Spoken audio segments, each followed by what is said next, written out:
কি করছে কিচ্ছুর খবর নেই, কিচ্ছুর খবর। আসে, হাঁটে, বুট খায়, বন খায়, মোবাইল টিপে, খারাইয়া মতে, বইয়া মতে, বন্ধু বান্ধবীদের সাথে আড্ডা দেয়, মেয়ের পিছনে ঘুরে, অসভ্য অশ্লীল কথাবার্তা বলে। এটা কি এটা জিন্দিগি হলো? ভেবে দেখেন। উফ,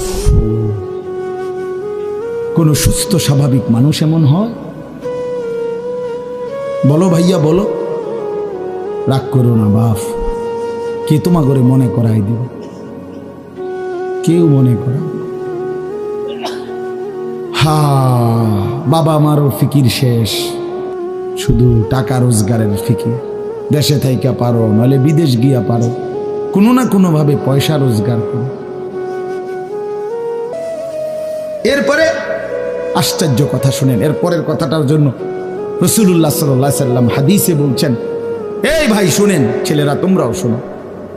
নবী সাল্লাল্লাহু আলাইহি সাল্লাম বলেন, এই জমিনের তলদেশ থেকে যখন সবকিছু উপরে উঠে আসবে, তখন অর্থ সম্পদ, হীরা জহরত, মণি মুক্তা, স্বর্ণ রৌপ্য, এগুলো স্তূপ আকারে উঠে আসবে জমিনের উপরে, মানে হাসরের মাঠে। তো নবীজি একেবারে স্পষ্ট হাদিস, নবীজি সাল্লাল্লাহু আলাইহি সাল্লাম বলেন, তখন এই স্বর্ণ রৌপ্য, টাকা পয়সা, হীরা জহরত, এগুলো, এই অর্থ সম্পদগুলো আল্লাহর কুদরতে কথা বলবে।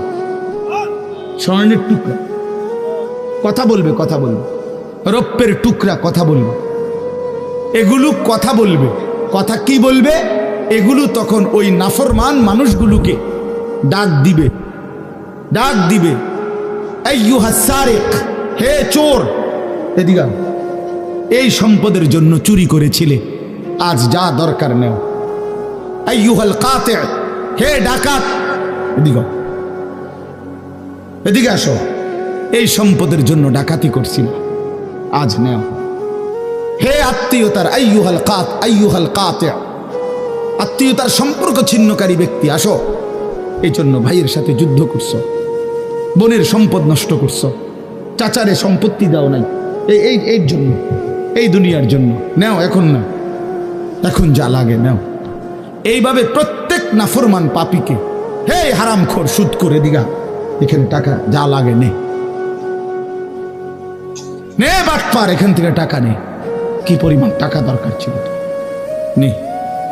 এইভাবে রাসূলুল্লাহ সাল্লাল্লাহু আলাইহি সাল্লাম বলেন, দুনিয়ার এই সম্পদগুলো কথা বলবে আর ডাকবে। ডাকলে মানুষ, আচ্ছা এটা তখন কেরম লিখবো? কথা বোঝেন নাই? এডিজন কথা বলবে, ডাকাডাকি করবে, মানুষ কি বলবে? লোকেরা তো সবাই দাঁড়াইছে, মানুষও তো দাঁড়াইছে, তারারই তো ডাকতেছে, তো তারা কি বলবে? ওয়াকালাল ইনসানু মা লাহা, আল্লাহ নিজেই বলতেছে, লোকেরা তখন মানুষগুলো বলবে, মা লাহা, এটা কি হলো? আরে এটা কি কারবার? এগুলো কথা বলে কেমনে? এগুলো কি কয়? এরা আমার চিনলো কেমনে? আমি যে সিটার, আমি বাটফারে চিন্তা লাগলো, ইন্নালিল্লাহ, একেবারে পুরা ধরা, অনবিচার আচার কিছুই শুরু হয়েছে না, এখনই বেজ্জুতি, বাকিটা তো অবস্থা খারাপ। মানে অর্থাৎ মানুষগুলো অবাক হয়ে বলবে, মা লাহা, কি হলো জমিনে, কি হলো এগুলোর? এরা এমন করছে কেন? এরা কথা বলছে কেন? আহ, আল্লাহ বলেন, ইয়াউমাইদিন তুহাদ্দিসু আখবারাহা, আল্লাহ তাআলা বলেন, বান্দা হে কি দেখছো হবে? এই মাত্র দেখলা স্বর্ণ রৌপ্য টাকা পয়সা কথা বলে, এখন না দেখবা আসল খেলাটা।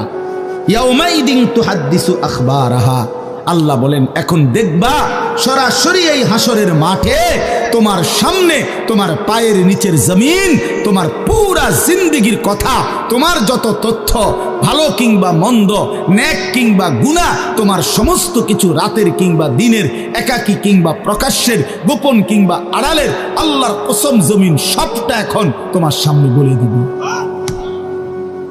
ইয়াউমাইদিন তুহাদ্দিসু আখবারাহা, রব্বুল আলামিন বলেন জমিন সবটা কথা বলে দিবে, ভালোটাও মন্দটাও, আলোটাও অন্ধকারেটাও, একাকীও অন্ধকারেও, প্রকাশ্যেও সবার মাঝেও, সব বলে দিবে। রাতের চুরি বলে দিবে, রাতের তাহাজ্জুদটাও বলে দিবে, মদের আড্ডার কথাও বলে দিবে, জুয়ার আড্ডার কথাও বলে দিবে। সারা রাত যুবক উলঙ্গ ছবি দেখেছ, আল্লাহর কসম সেটাও বলবে। যে যুবক মালিকের